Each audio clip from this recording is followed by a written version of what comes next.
pattern alignment arrows on ceramic tiles show which way a manufactured decorative or texture pattern should face to keep the installation uniform.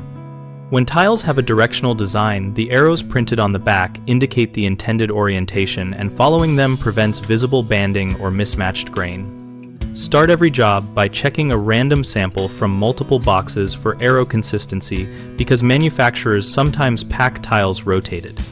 If you find mixed orientation, separate boxes and note which batch goes where. During layout dry, lay a full row or 3 across the area to confirm the pattern reads correctly from the main sightline, and mark the reference line on the substrate so all trades follow the same baseline.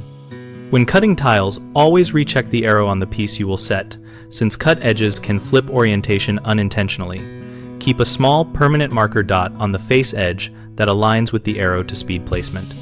For large areas, rotate stock at predictable intervals to prevent cumulative drift, and have a second person verify alignment as you go to catch errors before the thinset sets.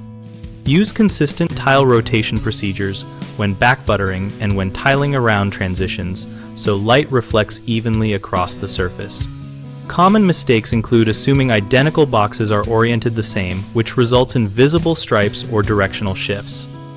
Avoid this by inspecting and marking boxes before you start. Another issue is not dry laying or checking sightlines, which makes problems obvious only after grouting. Prevent that by laying key runs ahead of permanent setting and stepping back to view from the room entrance.